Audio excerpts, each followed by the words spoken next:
बिस्मिल्लाहिर्रहमानिर्रहीम। अस्सलामु अलैकुम वरहमतुल्लाहि वबरकातुहू।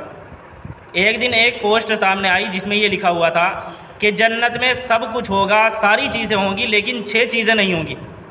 इस पोस्ट को पढ़कर बड़ी हैरानी हुई कि ऐसी कौन कौन सी चीज़ें हैं जो जन्नत में नहीं होंगी। तो सोचा कि आपके सामने इस बात की तहकीक बयान की जाए कि क्या वाकई में 6 चीज़ें ऐसी हैं जो जन्नत में नहीं होंगी। क्या ये बात कुरान और हदीस से साबित है कि जन्नत में 6 चीज़ें नहीं होंगी। तो आज आपके सामने यही बात बयान की जाएगी कि क्या हकीकत में ये बात सही हदीसों से साबित है या फिर ये बात वैसे ही मशहूर हो गई है। तो सबसे पहली चीज़ तो ये बयान की जाती है कि जन्नत में मौत नहीं आएगी। तो ये बात तो बिल्कुल सही है।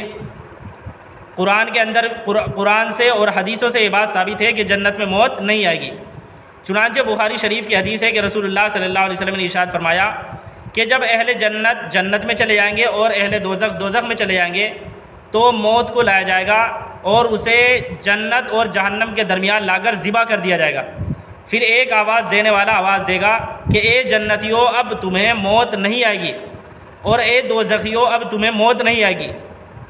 इस आवाज़ को सुनकर जन्नती तो और ज़्यादा खुश हो जाएंगे और जहन्नमी और ज़्यादा गमगीन हो जाएंगे।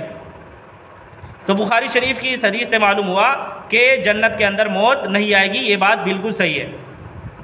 दूसरी चीज़ ये बयान की जाती है कि जन्नत के अंदर मौत नहीं, जन्नत के अंदर नींद नहीं आएगी। तो ये बात भी सही हदीसों से साबित है। चुनांचे अल-मुअजमुल औसत लित-तबरानी की हदीस है कि रसूलुल्लाह सल्लल्लाहु अलैहि वसल्लम ने इरशाद फरमाया कि नींद मौत का भाई है और अहले जन्नत नहीं सोएंगे। इसी तरह मिशकात शरीफ की हदीस के अंदर आया है कि एक शख्स ने सवाल किया कि या रसूल अल्लाह, क्या जन्नत वाले सोएंगे? तो आप सल्लल्लाहु अलैहि वसल्लम ने फरमाया कि नींद मौत का भाई है और अहले जन्नत नहीं सोएंगे। तो ये बात भी साफ़ हो गई कि जन्नत के अंदर नींद नहीं आएगी। देखो, दुनिया के अंदर अगर आदमी एक रात भी ना सोए तो उसकी हालत ख़राब हो जाती है, सेहत ख़राब हो जाती है, लेकिन जन्नत के अंदर ऐसा नहीं होगा। जन्नत के अंदर ना सोने से कोई तकलीफ़ नहीं होगी, कोई सेहत ख़राब नहीं होगी, बल्कि जन्नत के अंदर ना सोना ये एक तरह से नेमत है। तीसरी चीज़ ये बयान की जाती है कि जन्नत के अंदर हसद नहीं होगा। अहले जन्नत जन्नत में दाखिल हो जाएंगे तो एक दूसरे के ख़िलाफ़ दिलों के अंदर बुग़्ज़, कीना, हसद, ये सारी चीज़ें नहीं होगी। ये बात तो ख़ुद कुरान करीम से साबित है। अल्लाह तबारक व तआला ने इरशाद फरमाया वनज़ाना मा फ़ी सुदूरिहिम मिन गिल्लिन इख़वानन अला सुरुरिन मुतक़ाबिलीन, कि उनके दिलों में जो कुछ रंजिश होगी, बुग़्ज़ होगा, वो उसको हम निकाल लेंगे। यानी अल्लाह तबारक व तआला जन्नतियों को जन्नत में दाखिल करेगा, लेकिन बिल्कुल दिलों को पाक साफ़ करके। दिलों के अंदर बुग़्ज़, कीना, हसद, ये सारी चीज़ें नहीं होगी, बल्कि अल्लाह तबारक व तआला इन सारी चीज़ों से दिलों को पाक साफ़ करके तब जन्नत में दाखिल करेगा। तो इसलिए ये बात भी साफ़ हो गई कि जन्नत के अंदर हसद और बुग़्ज़ व इनाद नहीं होगा। चौथी चीज़ ये बयान की जाती है कि जन्नत के अंदर नापाकी नहीं होगी, जैसे पेशाब, पाखाना, नाक की रेजिश, ये सारी चीज़ें जन्नत के अंदर नहीं होगी।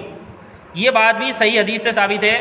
बुखारी शरीफ की हदीस है कि रसूलुल्लाह सल्लल्लाहु अलैहि वसल्लम ने फरमाया कि जन्नत में दाखिल होने वाले सबसे पहले गिरोह के चेहरे ऐसे रोशन होंगे जैसे 14वीं रात का चाँद रोशन होता है। ना उसमें थूकेंगे, ना उनकी नाक से कोई आलाइश आएगी और ना पेशाब पाखाना करेंगे।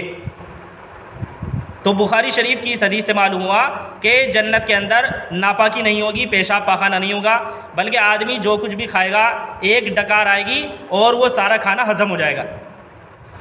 पांचवी चीज़ ये बयान की जाती है कि जन्नत के अंदर बुढ़ापा नहीं होगा, बल्कि अल्लाह तबारक व तआला सबको जवान करके जन्नत में दाखिल करेगा।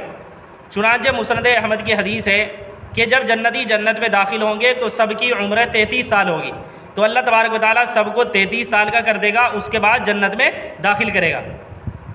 एक और हदीस भी है जिसके अंदर आता है कि एक बुढ़िया रसूलुल्लाह सल्लल्लाहु अलैहि वसल्लम की खिदमत में हाजिर हुई और उसने अर्ज़ किया, या रसूलल्लाह, मेरे लिए दुआ फरमा दे कि अल्लाह तबारक व तआला मुझको जन्नत में दाखिल कर दे। तो रसूलुल्लाह सल्लल्लाहु अलैहि वसल्लम ने फरमाया कि कोई बुढ़िया जन्नत में दाखिल नहीं होगी। तो वो बूढ़ी औरत रोने लगी और रोते हुए चल दी।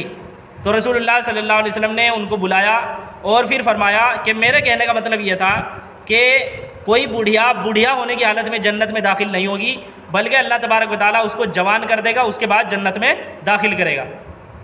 तो बहरहाल ये बात भी सही हदीसों से साबित है कि जन्नत के अंदर बुढ़ापा नहीं होगा, बल्कि सब के सब जवान होंगे। छठी चीज़ ये बयान की जाती है कि जब जन्नती जन्नत में दाखिल होंगे तो उनके चेहरों पर दाढ़ी नहीं होगी। तो ये बात भी सही हदीसों से साबित है। चुनांचे तिरमिज़ी शरीफ की हदीस के अंदर ये बात आई है जुर्दन मुर्दन, कि जब जन्नती जन्नत में दाखिल होंगे तो उनके चेहरों पर दाढ़ी नहीं होगी, बल्कि पूरे जिस्म पर बाल ही नहीं होगा, सिर्फ आँख की पलकें, भवें और इसी तरह सर के बाल, सिर्फ ये बाल होंगे। इसके अलावा पूरे जिस्म पर कहीं कोई बाल नहीं होगा। बहरहाल ये बात भी सही हदीसों से साबित है कि जन्नत के अंदर दाढ़ी नहीं होगी। अब कोई कह सकता है कि अगर दाढ़ी इतनी अच्छी चीज़ है, हुस्न की अलामत है, तो फिर जन्नत के अंदर क्यों नहीं होगी? तो जवाब ये है कि दुनिया के अहकामात को आखिरत के अहकामात पर क़यास करना ये दुरुस्त नहीं है। जैसे दुनिया के अंदर अल्लाह तबारक व तआला ने मर्द के लिए सोना पहनने को हराम करार दिया है, लेकिन जन्नत के अंदर सोना पहनेंगे। इसी तरह दुनिया के अंदर मर्द के लिए रेशम पहनना ये जायज़ नहीं है, लेकिन जन्नत के अंदर मर्द भी रेशम पहनेंगे। इसी तरह दुनिया के अंदर शराब पीना ये जायज़ नहीं है, लेकिन जन्नत के अंदर शराब पिएंगे। तो जो दुनिया के अहकामात हैं उनको आखिरत के अहकामात पर क़यास करना ये दुरुस्त नहीं है। बिल्कुल इसी तरह अल्लाह तबारक व तआला ने दुनिया के अंदर तो मर्दों के हुस्न और ख़ूबसूरती का सबब दाढ़ी को बनाया है, लेकिन आखिरत के अंदर अल्लाह तबारक व तआला बग़ैर दाढ़ी के ही चेहरे को खूबसूरती बख्शेंगे, चेहरे को हुस्न बख्शेंगे। खुलासा ये है कि आखिरत के अंदर आदमी का मिजाज दुनिया से मुख्तलिफ हो जाएगा। दुनिया के अंदर तो दाढ़ी वाला शख्स खूबसूरत लगता है, लेकिन आखिरत के अंदर बग़ैर दाढ़ी वाला शख्स खूबसूरत लगेगा।